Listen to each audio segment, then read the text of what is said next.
Passado todo esse auê da rejeição do Jorge Messias no Senado, passou o final de semana, a poeira abaixou e ficou muito claro que Flávio Bolsonaro vive um momento muito ruim na sua campanha. Esse momento ruim foi nebulado pela situação envolvendo Messias, mas agora fica muito claro. Primeiro porque Flávio Bolsonaro fracassou ao tentar contornar e apaziguar os ânimos dentro da sua família. Não deu certo. Tanto que ele já largou a mão, falou assim, olha, eu não vou querer controlar como Lula controla, cada um pensa o que quiser. Ele está fazendo isso, na minha opinião, porque ele foi desmoralizado pelos seus aliados. E ele não tem controle sobre a direita. E o pior é o seguinte, aliados do Flávio Bolsonaro e até mesmo integrantes da campanha estão bastante desconfiados com a manutenção do bom momento do Flávio nas pesquisas. Eles acham que o Flávio pode desidratar. Por isso, quando eu falei para vocês recentemente que o Flávio ele vive um mau momento, isso está se concretizando. Flávio está consolidado à frente do Lula, mas à frente do Lula no segundo turno, está consolidado como sendo o principal nome da oposição no primeiro turno, mas está com medo do Romeu Zema com 3%. Sinceramente, tem alguma coisa que esse pessoal da campanha do Flávio está vendo para ficar com tanto medo assim. Coloque nos comentários se você acha que o Flávio pode derreter. Eles ficaram assustados porque teve uma pesquisa recente que mostrou que a população pode mudar de voto. Eu acho que derreter, nesse caso de contexto polarizado e politizado, são aí uns 2%. Mas coloque nos comentários se você está achando essa situação do Flávio estranha, deixa o like no vídeo se você acha que ele não vai conseguir fazer frente para o Lula e se inscreva no canal. Eu falei para vocês recentemente que a campanha do Flávio Bolsonaro vivia um mau momento. E de fato vivia. Ou melhor, vive. O mau momento da campanha do Flávio foi nebulado ou ficou escondido com a rejeição do Jorge Messias no Senado e a queda dos vetos de Lula à dosimetria, que colocaram como sendo uma derrota do governo, a dosimetria. A derrota do governo é uma derrota do judiciário. Mas isso aí fica para outra história. Muita gente fez auê em cima disso, falaram que o governo estava acabado, que Lula estava derrotado e até o próprio Centrão e a direita começaram já a achar que o Flávio está vitorioso, porque eu já até fiz um vídeo comentando sobre isso, como a direita já está colocando as asinhas de fora e dando opiniões extremamente impopulares em um ano de campanha, como Silas Malafaia falando mal de Bolsa Família, o Romeu Zema defendendo o trabalho infantil, defendendo não reajuste aos aposentados, enquanto o Caiado está quietinho. Claro, o Caiado é mais esperto do que Zema, Malafaia e todos os outros, ele é um cabeça branca, mas enfim. Esse momento de euforia e otimismo exacerbado por parte da direita é totalmente contrastante com algumas informações que a gente tem do entorno ou de dentro da campanha do Flávio Bolsonaro. A Veja trouxe informação no final de semana que o Flávio simplesmente desistiu de interferir nas intrigas familiares ou nos problemas dos seus aliados, porque é Carlos brigando com Michele, Eduardo atacando Nicolas, é todo mundo atacando todo mundo, é Agostinho Fernandes falando mal do Flávio, e ele vem pedindo, faz aí 4 meses, para que houvesse uma tranquilidade, para que as pessoas se acalmassem, não se atacassem mais. Só que ele simplesmente desistiu. Ele falou o seguinte, olha, eu não vou centralizar aqui a obediência que o Lula exige, cada um tem a liberdade de se expor.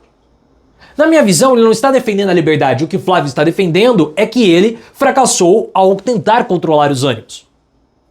Toda vez que ele fala para não atacar, vem um ataque. Ele foi desmoralizado pelo Figueiredo, o aliado do Eduardo Bolsonaro, falou que ia criar o viadômetro para perseguir o Nicolas Ferreira, aqueles que não estão fazendo campanha para o Flávio. Ele foi desmoralizado. Na minha visão, ele desistiu de tentar controlar, porque ele percebeu que não vai conseguir. E o risco do Flávio é passar justamente a imagem de que ele não tem comando. Isso é péssimo para ele. Porque nesse momento que o Congresso está bastante hostil contra o Lula, como que o Flávio Bolsonaro, na condição de presidente, vai enfrentar um Congresso desse? Ah, mas eles são muito mais alinhados ao Flávio Bolsonaro por questões ideológicas. Tudo bem. Tudo bem. Mas a população, toda a população entende dessa forma? Não são todos. Não são todos. Por isso que o ataque que o governo tem feito falando que o Congresso é inimigo do povo, também pega o Flávio Bolsonaro na capacidade administrativa dele. Como que o Flávio Bolsonaro vai conseguir enfrentar esse Congresso que ele não tem capacidade nem de controlar a própria família? É um risco da campanha do Flávio. Inclusive, a Veja trouxe a informação de que apesar do Flávio Bolsonaro ter se consolidado nas pesquisas de intenção de votos, ter reduzido as resistências e as desconfianças, ainda existem muitos questionamentos contra a candidatura dele. Porque o Flávio ele tem se colocado como sendo o porta-voz do Bolsonaro. Só que aliados resistem a acatar aquilo que é passado, segundo o Bolsonaro, porque o Flávio virou o porta-voz do pai. Muitos desconfiam que o Flávio Bolsonaro, nessa função de garoto de recados, não esteja transmitindo realmente as mensagens do pai. Eles são fiéis ao Bolsonaro, não ao Flávio. Isso está causando ali dissidências, comportamentos que não agradam o Flávio Bolsonaro. E isso pode estar provocando uma desconfiança dentro da campanha do Flávio, segundo informações do Caio Barbieri do Platô Brasil. O Caio falou que algumas pessoas estão receosas que o Flávio possa derreter. Porque saiu recentemente uma pesquisa de intenção de votos que, dentre outras informações, não sei se foi Atlas Intel, não foi da Quest, foi um dos institutos paralelos sem grande repercussão, como Quest ou Datafolha, mas enfim. Eles mostraram que 51% da população brasileira está disposta a mudar de voto. Só que o medo é que não sejam aqueles que votam no Lula a mudar de voto, sejam aqueles que estão votando no Flávio. Acho pouco provável que haja essa grande migração de votos. Porque nós estamos num contexto muito politizado. Muito politizado. E mudar de voto não seria mudar de voto para o Lula, entendeu? Ou do Lula mudar para o Flávio, não. Vai ser uma campanha muito apertada. Porém, se 1% mudar de voto do Flávio para o Lula já ganha. Eles estão achando, os aliados do Flávio, que ele não vai se sustentar, que ele vai derreter. Por quê? Porque é frágil. O Flávio Bolsonaro, ele está com medo do Romeu Zema. O Romeu Zema tem falado um monte de idiotice, defende trabalho infantil, começou a falar de não reajuste de aposentadorias, tá atacado o STF, e a campanha do Flávio tem medo. O Zema tem 3%, o Flávio tem 30%. No primeiro turno.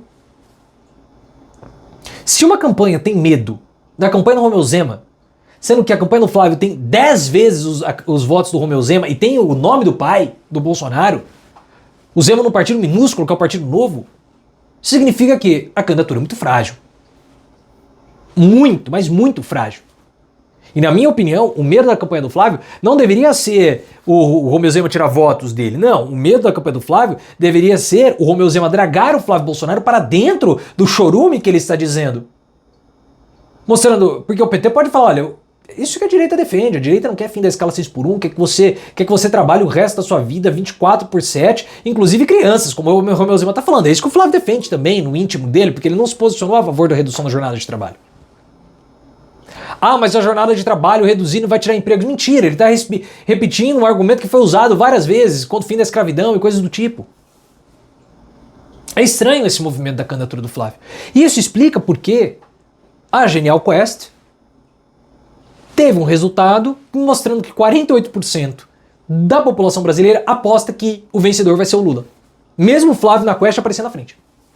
48% acreditam que o Lula vai derrotar o Flávio. E 32% apostam que o Flávio vai ganhar.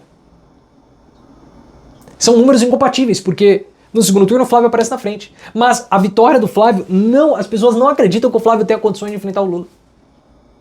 Se as pessoas não acreditam que o Flávio tem condição de enfrentar o Lula, é uma candidatura frágil, é uma campanha fragilizada.